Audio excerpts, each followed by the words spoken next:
ام ایرو به هر برویا خوی جنان ودکر برویا وی جنان چما بواتیه ام پنکی بسر ده بسکنن نهان لترکی ده هندره حفتاکه ده هشت جن هاتن کشتن ev buxar bekiriye ku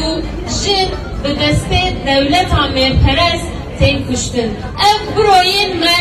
ew ê hemberî vê hişmendiyê ew ê berxwedana xwe mezin bike. Ev broya ku em îro vedikin ew ê bibe navenda felsepeya ji jiyan azadî û bi vê hişmendiyê bi vê hêzê bi vê zanebûnê ev berge heştê adarê vedişin heştê adarê ve li Qoserê de ew ê jinên Mêrdînê ew ê dengê jin jiyan azadî ew